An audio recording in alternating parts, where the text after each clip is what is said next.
क्या सच्ची आजादी का मतलब सिर्फ बाहरी दुनिया के बंधनों से है, समाज के नियमों से मुक्ति, या फिर असली लड़ाई उस जेल से है जो हम सब अपने मन के अंदर लेके घूमते हैं?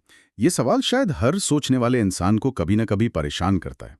और आज हम जिन विचारों पर बात करने वाले हैं, वो इसी सवाल की जड़ पर चोट करते हैं। बिल्कुल। हमारे सामने जे कृष्णमूर्ति की किताब फ्रीडम फ्रॉम द नोन से जुड़े कुछ नोट्स हैं, कुछ विश्लेषण हैं, हाँ, और इनके आधार पर हमारी कोशिश ये समझने की है कि असली स्वतंत्रता है क्या। कृष्णमूर्ति का दर्शन किसी गुरु, किसी विचारधारा या किसी, आप कह सकती हैं, 10 स्टेप प्रोग्राम पर भरोसा नहीं करता। नहीं करता, बल्कि वो तो इन सबको ही जेल का हिस्सा बताते हैं। हाँ, और यही बात उनके विचारों को इतना इतना चौंकाने वाला बना देती है। और मुश्किल भी, वो हमें कोई सहारा नहीं देते। वो कहते हैं अपनी बैसाखियां फेंक दो और खुद चलना सीखो। तो चलिए सबसे पहले उस जेल को ही समझते हैं जिसे कृष्णमूर्ति द नोन कहते हैं, ज्ञात। हाँ, उनका जो मूल तर्क है वो ये है कि इंसान की सारी तकलीफें, सारा दुख कहाँ से आता है? हमारे अतीत से, हमारे डर से, हमारे विश्वासों से। हमारी कंडीशनिंग से।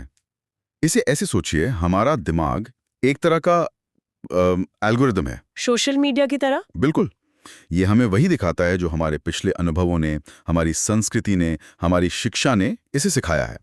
हमारे करियर के फैसले, हमारे राजनीतिक विचार, यहाँ तक कि हम प्यार और रिश्तों को कैसे देखते हैं। ये सब कुछ हमारे ज्ञात के फिल्टर बबल से तय होता है। हाँ। मतलब हम लगातार अपने ही पुराने प्री अप्रूव्ड विचारों को स्क्रॉल कर रहे हैं, और हम इसे ही जिंदगी समझना कहते हैं। बिल्कुल सही। और इसमें एक सुरक्षा का एहसास भी है। हम जानते हैं कि हम कौन हैं, हमारे विचार क्या हैं, दुनिया कैसे काम करती है। एक कंफर्ट जोन है। हाँ, एक कंफर्ट जोन। ये दायरा भले ही हमें दुख और चिंता देता हो, लेकिन ये जाना पहचाना है। कृष्णमूर्ति कहते हैं कि इंसान अज्ञात के डर से इस जानी पहचानी जेल में रहना ज्यादा पसंद करता है। असली डर तो बाहर निकलने का है। ये बहुत दिलचस्प बात है। तो अगर हमारी सारी समस्याएं इसी ज्ञात के दायरे से आ रही हैं, तो सवाल उठता है कि इससे बाहर कैसे निकला जाए। पारंपरिक तौर पर तो लोग किसी गुरु के पास जाते हैं, कोई मेडिटेशन की तकनीक सीखते हैं, कोई धार्मिक रास्ता अपनाते हैं। हाँ, लेकिन कृष्णमूर्ति इन सब रास्तों को सिरे से खारिज कर देते हैं। हाँ, और ये समझना थोड़ा मुश्किल हो सकता है। वो कहते हैं कि जब आप एक विश्वास को छोड़कर दूसरा अपनाते हैं, या एक गुरु को छोड़कर दूसरे के पास जाते हैं, तो आप एक जानी पहचानी जेल से निकलकर दूसरी जानी पहचानी जेल में शिफ्ट हो जाते हैं। आपने बस जेल का इंटीरियर बदल लिया, लेकिन आप आजाद नहीं हुए। आप अभी भी ज्ञात के दायरे में ही हैं। हाँ, बस अब वो ज्ञात नया है। लेकिन ये तो एक एक कैच 22 जैसा लगता है। अगर हर रास्ता, हर तकनीक ज्ञात का ही हिस्सा है, तो हम शुरुआत कहाँ से करें?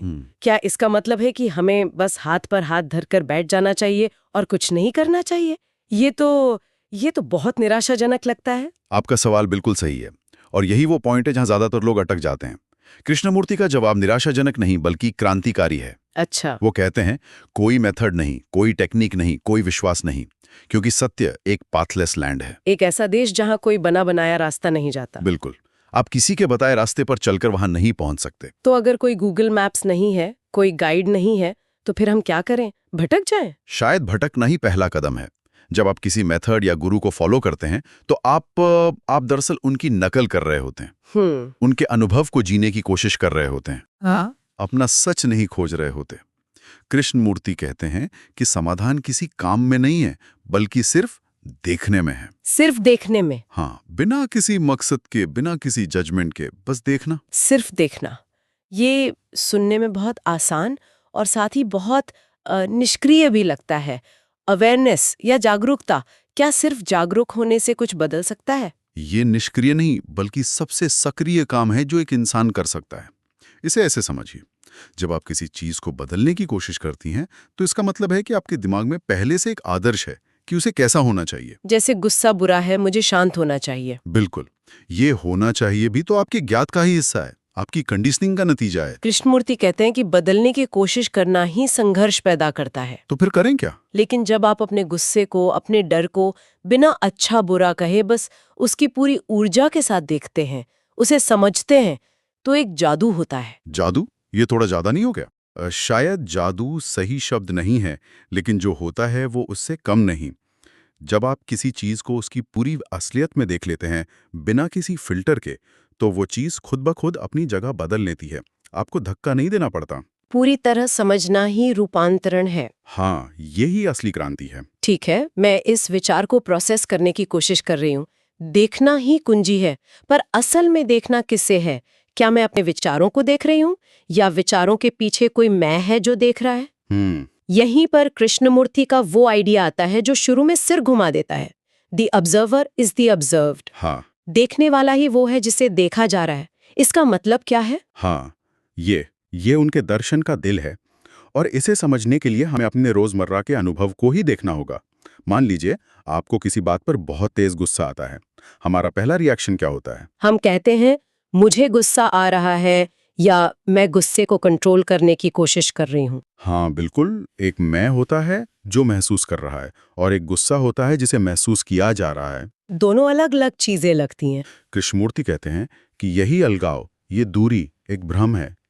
ये हमारे दिमाग की एक चाल है। वो पूछते हैं, अगर आप उस गुस्से की भावना को हटा दें तो क्या वो मैं बचेगा जो गुस्से को देख रहा था? शायद नहीं। उस पल में तो मैं गुस्से से ही भरी हुई थी। एग्जैक्टली। आप गुस्से को महसूस नहीं कर रही थीं, उस पल में आप ही गुस्सा थीं। वो मैं जो गुस्से को देख रहा है वो उस गुस्से से अलग है ही नहीं। देखने वाला और देखी जाने वाली चीज ऑब्जर्वर और ऑब्जर्व्ड एक ही है। डर को देखने वाला कोई अलग आप नहीं है, बल्कि उस डर की भावना ही आप हैं। ये कोई मेटाफिजिकल बात नहीं है, ये एक मनोवैज्ञानिक तथ्य है। लेकिन ये मानना बहुत मुश्किल है, ये महसूस करना बहुत मुश्किल है। मुझे तो हमेशा लगता है कि डर मुझ पर हमला कर रहा है, कि मैं उससे लड़ रही हूँ। ये मानना कि मैं ही डर हूँ, ये तो बहुत अजीब है। अजीब इसलिए लगता है क्योंकि हमारा पूरा जीवन इसी विभाजन पर आधारित है। सोचने वाला और सोच, अनुभव करने वाला और अनुभव। कृष्णमूर्ति कहते हैं कि इसी विभाजन के कारण सारा संघर्ष है। आप अपने ही एक हिस्से से लड़ रही हैं। मतलब आप खुद से लड़ रहे हैं? हाँ, आप गुस्से से लड़ रही हैं, मतलब आप खुद से लड़ रही हैं। आप डर से भाग रही हैं, मतलब आप खुद से भाग रही हैं। तो जब ये दूरी खत्म हो जाती है, जब ये समझ आ जाता है कि मैं और मेरा डर अलग नहीं है, बल्कि मैं ही डर हूं, तो इसका असर क्या होता है? संघर्ष कैसे खत्म होगा? जैसे ही ये अलगाव खत्म होता है, लड़ने के लिए कोई दूसरा बचता ही नहीं है। अब आप अपने गुस्से से लड़ नहीं रहे हैं, उसे दबा नहीं रही हैं या उससे भाग नहीं रही हैं, क्योंकि आप किससे लड़ेंगी? खुद से। तब आप बस उस भावना को, उस पूरी ऊर्जा को बिना किसी जजमेंट के पूरी तरह से अनुभव करती हैं। और जब ऊर्जा को दबाया या उससे लड़ा नहीं जाता, तो वो रूपांतरित हो जाती है। वो बस बहकर निकल जाती है। बदलाव के लिए कोई प्रयास नहीं करना पड़ता। नहीं, वो बदलाव अपने आप उसी जागरूकता के पल में घटित होता है। यही सच्ची मुक्ति है। वाह!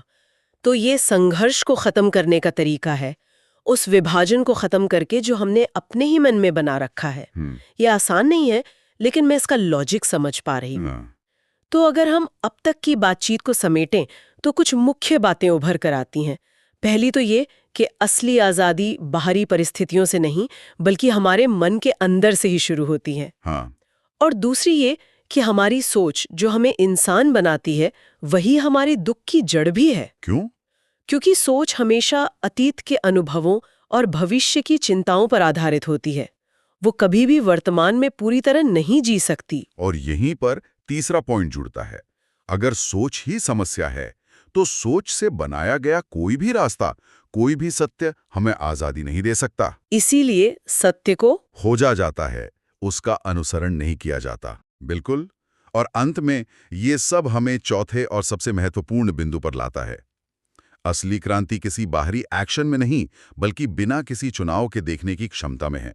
बिना जजमेंट के जागरूक होना ही सब कुछ बदल देता है। हाँ, इन चारों विचारों को अगर जोड़कर देखें तो एक पूरी तस्वीर बनती है, एक चेन रिएक्शन जैसा है। मुझे लगता है कि ये दर्शन उन लोगों के लिए बहुत मददगार हो सकता है जो बहुत ज्यादा सोचते हैं, जो हर वक्त अपने दिमाग में ही उलझे रहते हैं। ओवरथिंकर्स। हाँ, जिन्हें हम ओवरथिंकर्स कहते हैं। निश्चित रूप से। ओवरथिंकिंग क्या है? ये विचारों के जाल में फंसे रहना है, जहां ऑब्जर्वर और ऑब्जर्व्ड का विभाजन बहुत मजबूत होता है। मैं क्यों सोच रहा हूं, मुझे ऐसा नहीं सोचना चाहिए। कृष्णमूर्ति का दर्शन आपको उस जाल से बाहर निकलकर विचारों के उस ट्रैफिक का महज एक साक्षी बनना सिखाता है। जब आप विचारों से अपनी पहचान जोड़ना बंद कर देते हैं तो मन को एक अद्भुत शांति मिलती है। और शायद उन लोगों के लिए भी जो फिलॉसफी या आध्यात्मिकता की दुनिया में नए हैं, क्योंकि यहाँ कोई भारी भरकम शब्दावली नहीं है, कोई कर्मकांड नहीं है, कोई संगठन नहीं है जिससे जुड़ना पड़े। हाँ, यह एक बहुत ही डायरेक्ट और डेमोक्रेटिक अप्रोच है। ये किसी भी तरह के धार्मिक या अकादमिक आडंबर से मुक्त है। ये सीधी, सरल और प्रत्यक्ष अनुभव की बात करती है। आपको कुछ भी मानने की जरूरत नहीं है, सिर्फ अपने ही मन के काम करने के तरीके को देखने की जरूरत है। दिलचस्प बात यह है कि ये दर्शन उन लोगों के लिए भी एक चुनौती है जो सेल्फ हेल्प या सेल्फ रियलाइजेशन पे कंटेंट बनाते हैं। बिल्कुल, आज के दौर में जहां सेल्फ हेल्प के नाम पर अक्सर पुरानी बातें ही दोहराई जाती हैं, 5 स्टेप प्लान और पॉजिटिव थिंकिंग, हाँ, ये नुस्खे बेचे जाते हैं। कृष्णमूर्ति का दर्शन एक ताज़ा और प्रामाणिक दृष्टिकोण देता है। वो कहते हैं कि पॉजिटिव थिंकिंग भी नेगेटिव थिंकिंग की तरह ही एक पलायन है, क्योंकि दोनों ही सच को देखने से इनकार करते हैं। अच्छा, यह उन्हें सतह से हटकर समस्या की असली जड़ तक जाने के लिए प्रोत्साहित करता है, जो उनके कंटेंट को ज्यादा गहरा और प्रभावशाली बना सकता है। तो कुल मिलाकर ये एक ऐसा दर्शन है जो किसी को भी फायदा पहुंचा सकता है, जो अपने दिमाग की बनी बनाई दीवारों से बाहर झांकने की हिम्मत रखता है। इस पूरी चर्चा का सार शायद एक लाइन में कहा जा सकता है, आजादी तब मिलती है जब हम अपनी ही सोच के जाल से बाहर आते हैं। ये लाइनें सब कुछ कह देती है। हमारी जेल किसी और ने नहीं बनाई है, वो हमारे ही विचारों, विश्वासों और अनुभवों की ईंटों से बनी है। और उस जेल की चाबी भी कहीं बाहर नहीं है, वो हमारे ही पास है। और वो चाबी है? वो चाबी है बिना किसी चुनाव के, बिना किसी जजमेंट के, बस जागरूक होना, खुद को देखना, जैसा कि हम हैं, न कि जैसा हमें होना चाहिए। बहुत खूब। ये चर्चा वाकई में दिमाग को झकझोरने वाली है। और इसी के साथ हम अपने श्रोताओं के लिए एक गहरा सवाल छोड़कर इस बातचीत को समाप्त करना चाहेंगे। जरूर। अगर सच्ची आज़ादी किसी बाहरी विचारधारा या गुरु से नहीं, बल्कि खुद को गहराई से समझने से मिलती है, और समझने का कोई बना बनाया तरीका या तकनीक भी नहीं है, तो खुद को समझने की ये यात्रा शुरू कैसे की जाए? बिना किसी नक्शे के पहला कदम क्या हो सकता है?